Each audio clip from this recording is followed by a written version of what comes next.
Do you see the red button? Sure do. Cool.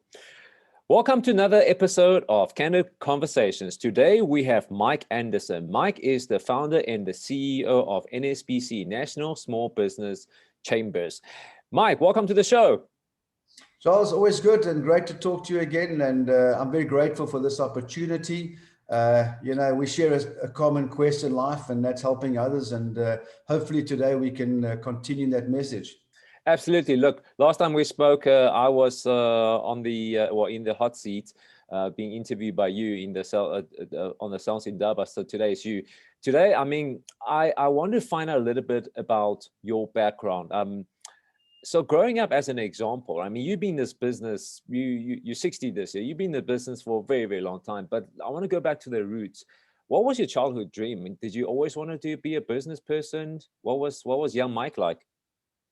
Charles, yeah, thank you for that. It comes, I think it started off at a young age, and I was inspired by my dad.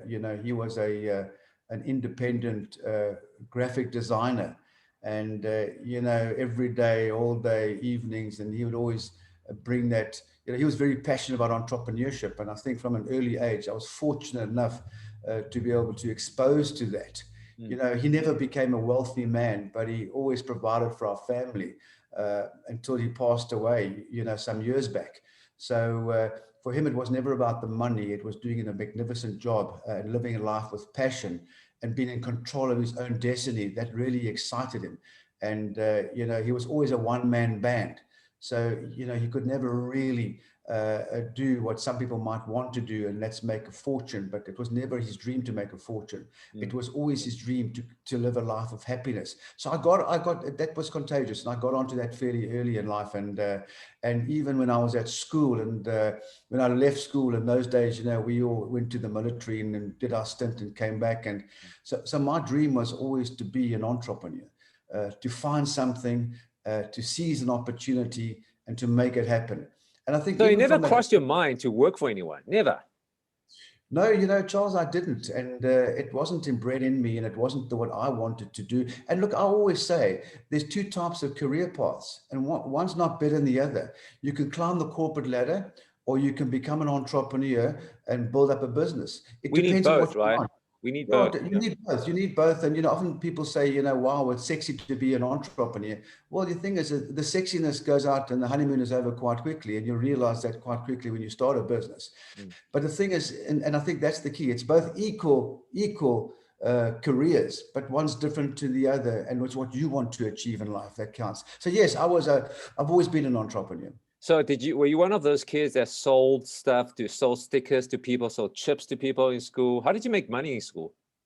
Or did you, it was more at school. I really wasn't into trading at school. I kind of left that until I left.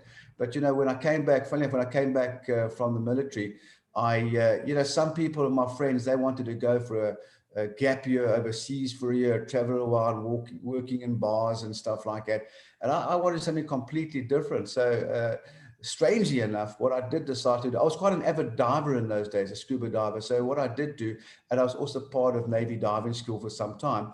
What I did do, I went down to Simonstown, and I became a professional diver. I did my courses. I became a commercial diver. And then I went up to Port Nolloth, and I became a diamond diver for a couple of years. Quite a hectic life, but an incredible experience. I think I learned a lot there, that ability to keep going through tough times, because it's a tough living experience. But it was my quest to do that for 2 years, and I did that for 2 years. And then it was time for me to seek what I really wanted to, and that's to become an entrepreneur. Yeah, and I went back to. I remember there were two stories, and I'm smiling because I'm sure if you look at your younger self, you would have done things a lot smarter. One of them had to do with Caravan, about, what was it, like 500 Caravan or something, or 200 Caravan. Tell us that story. Well, that's one of the great stories. I have a Caravan story and a fish story. And, yes. And then I think that took me about 15 years of advancement of learning experiences. Yeah. And understanding the word failure. And what I did do, so, in Cape Town in the mid 80s towards 86, 87, quite a big frenzy. If you know, wherever you drove, you saw these little hot dog vans and little fast food vans on corners. And I was quite inspired by that because they were always so busy. So I realized that there were quite a few of these, but there was a huge market for a lot more.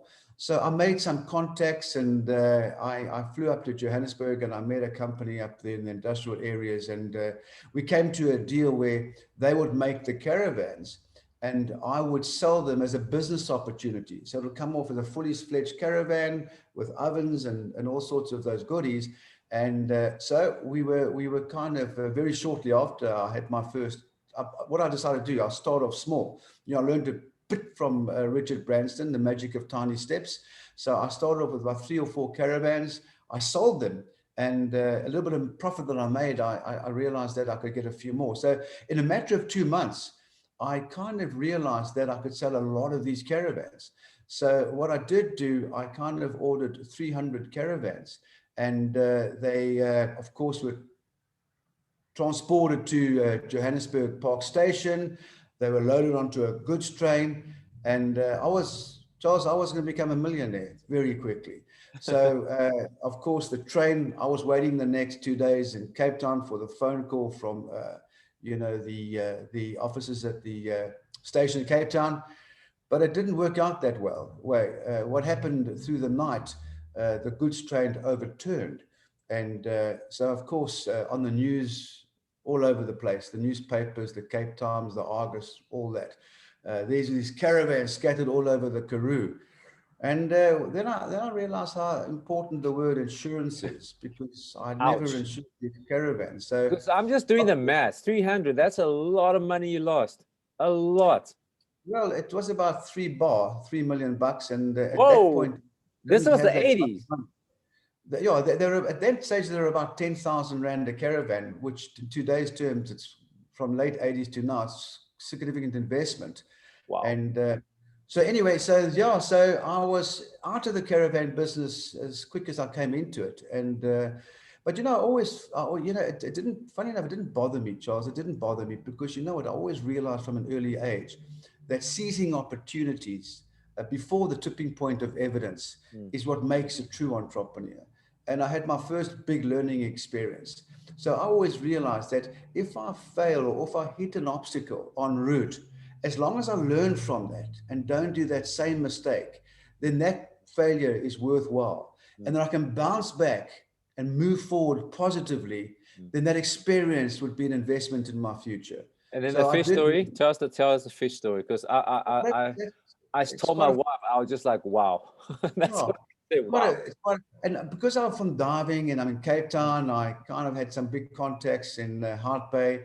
You know, the fish would arrive very early in the morning, and I witnessed this. And you know, these fish trucks would then go to all these restaurants, and you could go to any restaurant in Cape Town and have a nice lionfish or whatever, hake, whatever, and it was caught early in the morning. I mean, how cool is that? Fresh, yeah. But unfortunately, in Johannesburg, it wasn't like that. Wherever you went, even the top restaurants in Sandton, these fish places, you couldn't get that right. It's all frozen fish in that time. So what I did do is that I did a deal with a supplier, and what I would do now, I secured a cargo plane. We converted a cargo plane and filled it with ice. Okay, so the fish would go from Hart Bay to Cape Town International, and we would load the fish on a flying cooler box. Now that sounds amazing. And on the other side, I had a contact there who would distribute that fish before 11 o'clock to over 150 restaurants. Sounds amazing, right? Sounds amazing. Yeah. So all these billboards outside, you know, chalkboards, fresh fish caught this morning on the table at 12. And man, was I in the fish business. But what I realized only realized when I got my first calls coming in from pretty angry chefs the next following day.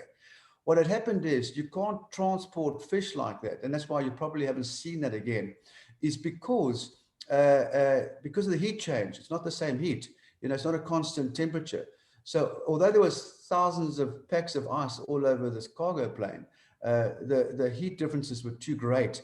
So by the time it was cooked, the fish was poisoned. So what we did do, we poisoned about 400 people over lunch in Yo. Sandton and Randburg and Bedford View. And of course, I was out of the fish business again as quickly as I came in. Then I realized my big learning there: do what you do best and outsource the rest. And I think from then onwards, I'd made a few kind of errors en route, and eventually I got to a point where I'd made so many mistakes it was impossible to make more. And so very gratefully, over the past 15 odd years, those early learnings have allowed me to be humble, to be forgiving, to have a great attitude, because I always say, you can hire attitude, not skills. So, and I think that those early years, and I was in, here again, Charles, I was in my mid to my late 20s, and I had two amazing entrepreneurial experiences. Why I call them amazing? I don't think that I would ever have arrived at where I arrived at over time if it wasn't for those early learnings. And unfortunately, those things you can't learn in textbooks, right? You can't. No, Charles, you can't. And I think the big problem about entrepreneurship, there are too many people out there waiting for the conditions to be perfect before they take risk and take action. The point is, the conditions will never be perfect. Yeah. Start perfecting them when you start doing. And, like we always say, I would hate to be in a position when I'm 75 or odd, I'm sitting on my deck chair and I look back in my life and I say to myself, if only if I did this. Shoulda, woulda, coulda, right? If only I'd done that. Yep. And I've lived a squeaky clean life of mediocrity with no glitches on my curve, but I've arrived at nothing in life. And look, for some people that may be great. They like their for safety, me, yeah. Some people like their safety, clock in and clock out. But and then of course those experiences, and I went back to my core, and my passion was for diving.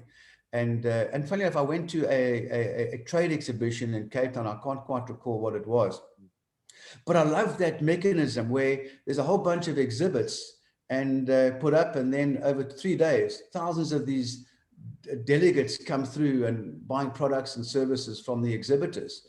So that whole forum, what I witnessed, changed my life. And what I realized, now imagine having a scuba diving expo where all the trade would put up these exhibits, and all the delegates arriving are avid scuba divers. So they can book diving tours, they can buy diving equipment, and wow, it's never been done before. So what I did do, I decided to relocate, and I went up to Johannesburg, and I think it was 1992 at the Standard Bank Arena in town. I hosted the first scuba diving exhibition called Scuba 92. And wow, at last I had some success coming my way. And, over 3 days, we had about 11,000 visitors. And our exhibitors were so excited, our delegates were excited. So now Scuba 92 would become an annual event. But what I realized, that scuba on its own might just be too niche. So I turned scuba into Water Sport Africa. So it became a scuba, it became boating, it became destinations and a whole water sport arena. And I did the first one then, the water sport one at the Dome in Northwood, in Randburg. And then it came on to be a great event. And but then I realized, Charles, I can't just wait once a year to do a show. First of all, it's quite lucrative, but it's not lucrative enough for the whole year. Yeah. And a whole year. So I spent a great deal of time looking for other business opportunities and franchise opportunities, and they were kind of all over the place. Then I realized what's missing is a franchise and business opportunities expo. So what I did do at Kailami in 1994, I created the first franchise and business opportunity expo called Biz 94, then Biz 95. And all the banks were exhibitors, the funders, the franchising companies, those companies that provide business opportunities, etc. And it kicked off, and it was an incredible success. And over the years ahead, we got up to 400-500 exhibits with 40-50 odd thousand delegates. And then I realized, I'm kind of the kind of person, Charles, that over time I get a bit bored. I get a bit bored, very grateful, but I get a bit bored. So I decided to sell my portfolio, and I sold it to a global company, my exhibition portfolio. I had a couple of expos then. It was the Watersport Africa and the Biz Expo and a number of others. And I sold it to an overseas company. And then I decided over time that what I want to do now, Mark, and I realized that I wanted to spend the rest of my life helping other people and genuinely help other people. And how can I do that? Combine all my experiences, my events, my conference experience, because not only did I do the Biz show and the Watersport Africa, I did conferences and entrepreneurial road shows, all that within that portfolio. So I had a big portfolio of about 40, 50 different types of events held different times of the year.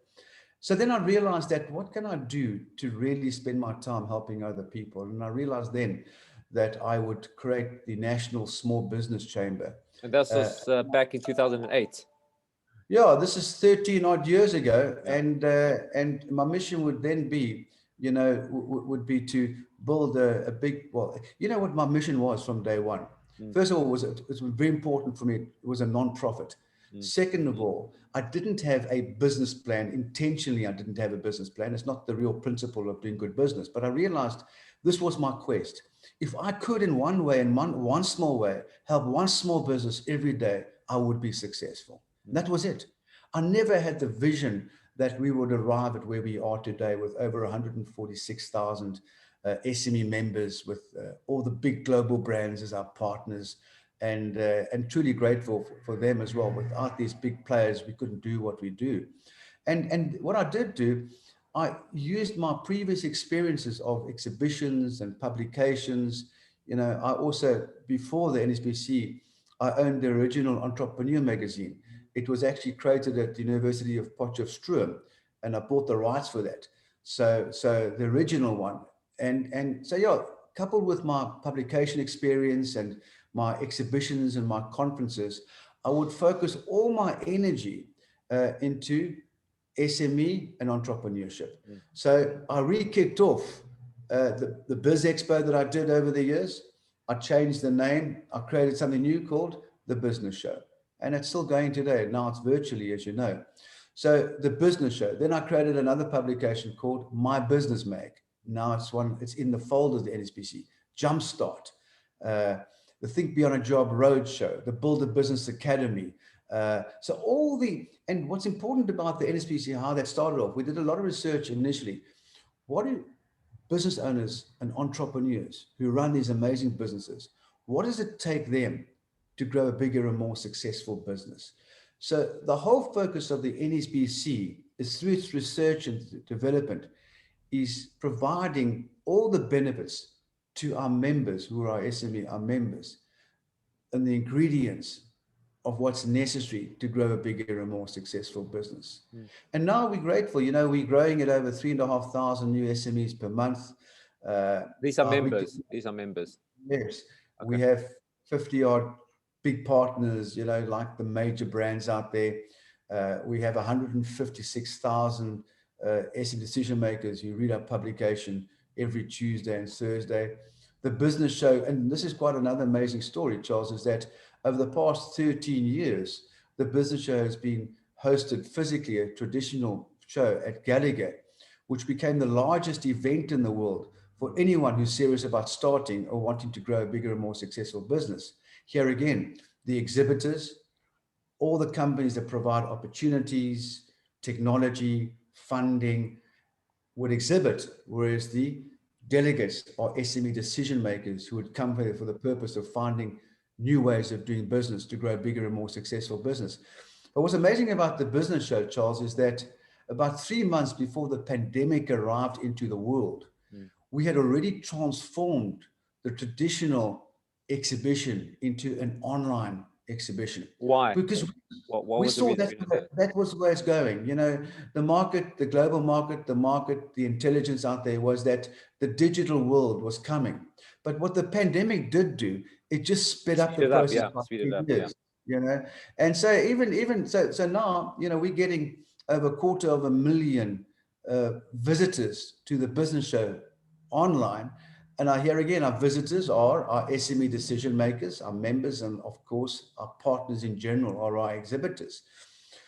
But when the pandemic arrived, here again, Charles, we had two choices, didn't we? Curl up in the corner and die, or stand up, be positive, resilient, and be determined to come out stronger. Was there And any, I mean, Mike, you're very positive, but was there any time, what about your team? Were they ever like worry? They say, Mike, like, what are we going to do? How are we going to pay the bills? Did this conversation ever come up? you know what it was? Yeah, what we did instantaneously as this arrived, we kind of didn't allow that to even enter the thoughts of our team, because we jumped in, we sat on the table and said, guys, we have huge opportunities. This is an opportunity for us to prosper. And you know what, Charles, in the last year, it's been our biggest year in 13 years. Why? It's because we chose it that way. Yes, there's been a lot of SMEs in the hospitality and tourism who've suffered immensely. But because of the NSBC, we're going to help these mercurial entrepreneurs come back and do it better and bigger again. That's my quest. That's what we're here for. But in general, you know, KPMG, a big partner of ours, wrote a great article for us a few weeks back, that family businesses have triumphed over COVID-19.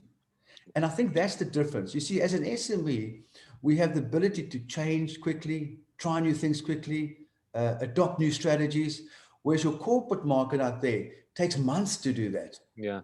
Meetings after meetings, committees, subcommittees. Absolutely. And it's not, Charles, it's not just the SME sector that suffered. Big companies have suffered. You know, thousands have lost their jobs, big retrenchments out there.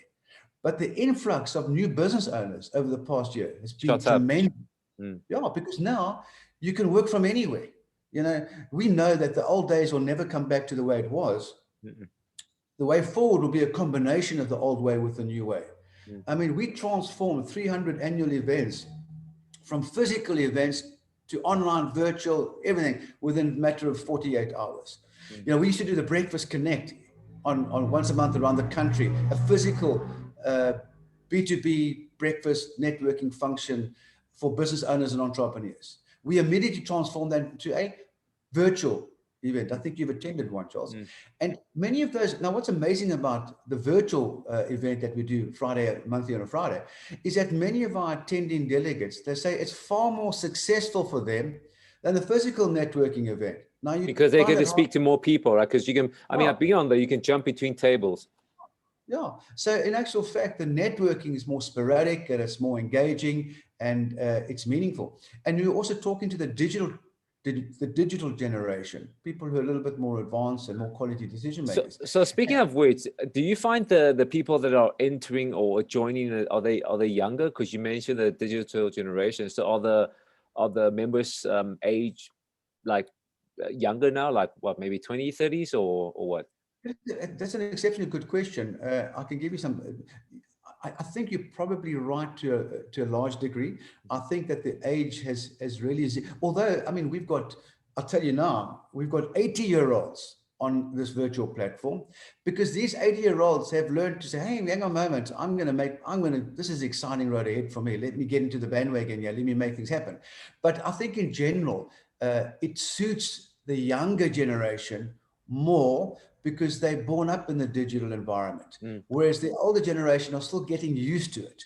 Not that they reject it, they're still getting used to it, and they're a bit slower on the uptake. Yeah, I'm 60. It took me a while. I mean, it took me a while. You know, I'll tell you what, Charles, just over a year ago, I'd never done an online meeting. I'd never done a virtual conference. I'd never done a virtual networking function. I'd never attended a virtual trading. Because it doesn't even cross your mind. If I can meet you face to face, why hop on a call kind of thing? Yeah. I mean, you probably don't even know where I am right now. I know, I do, because Bloberg.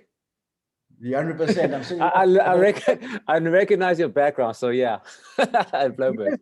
Charles, just before a year ago, I could never do this. You know, I had a lot of meetings in Gauteng generally daily. I could never come to Cape Town for 2 weeks. You know, I've got a place here in Bloberg and the weather is great. But I can do that now, because you and I can do that. You and I can achieve the same result by doing this. Absolutely. I'm very grateful for technology. Very, very grateful. But I mean, if we speak about the younger generation, do you feel that, are they still asking the same questions? Because it's like somebody's turning 18 every day. Somebody's starting the business for the first time. Are they still asking the same questions? Like, how do I start my business? Are they still looking at, let's say, business plan, pricing, go to market, all those FAQs? Do you still see that happening? But it is happening. Yeah, the principles of starting and running a business are the same and will never probably change much. I just think there's a big leaning towards technology right now, more than before. You know, probably the new way of doing business, like meeting with your suppliers and meeting with your customers. There's a different way at the moment. But I think the principle of starting out and growing, you know, the business plan is important, access to funding is important, making sales is important, how to retain sales is important. Like customer retention now is probably more important than ever before, because it's cheaper, as we know, to retain customers than to get new customers. But there's a different animal in the way we do business about getting new customers now. So the questions are kind of the same, but it kind of a leaning towards a different way of doing those things, like a business plan. You know, 20 years ago, if you had a 500-page business plan, you're a good boy. Now, if you have a 3-page one, you're an exceptional person. So I think that these are the kind of fundamentals that we are learning from the world's greatest mega entrepreneurs. What we need to do, and technology now more in the last year has allowed us to do that, because the greats, you know, like I've mentioned earlier, their quest now is through their messaging to help business owners and entrepreneurs to do what they have done. They've extracted their success traits and compiled them across the board on showing business owners what they need to do to stay in business and to build a bigger and more successful business and to employ others. So I think there's a big leaning towards that. The big thing about the people right now is they have this massive intent to help others, more now in the last year than it is ever before. And yeah, you know, and I mean, I was on a global conference not that long ago, and it's quite a known fact now, Charles, and you probably know this, that the world's biggest companies have been born during the pandemic of the future.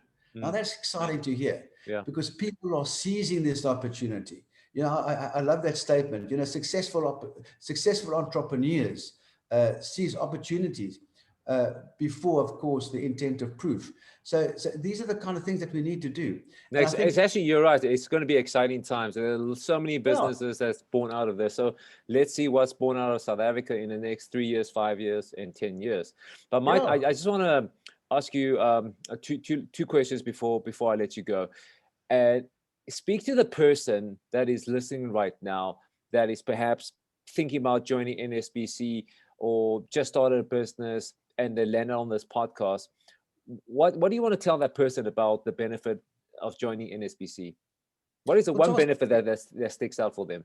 Well, you know, the big thing is over 13 years, through all our experience, through all our research, we know what a business needs to grow a bigger and more successful business.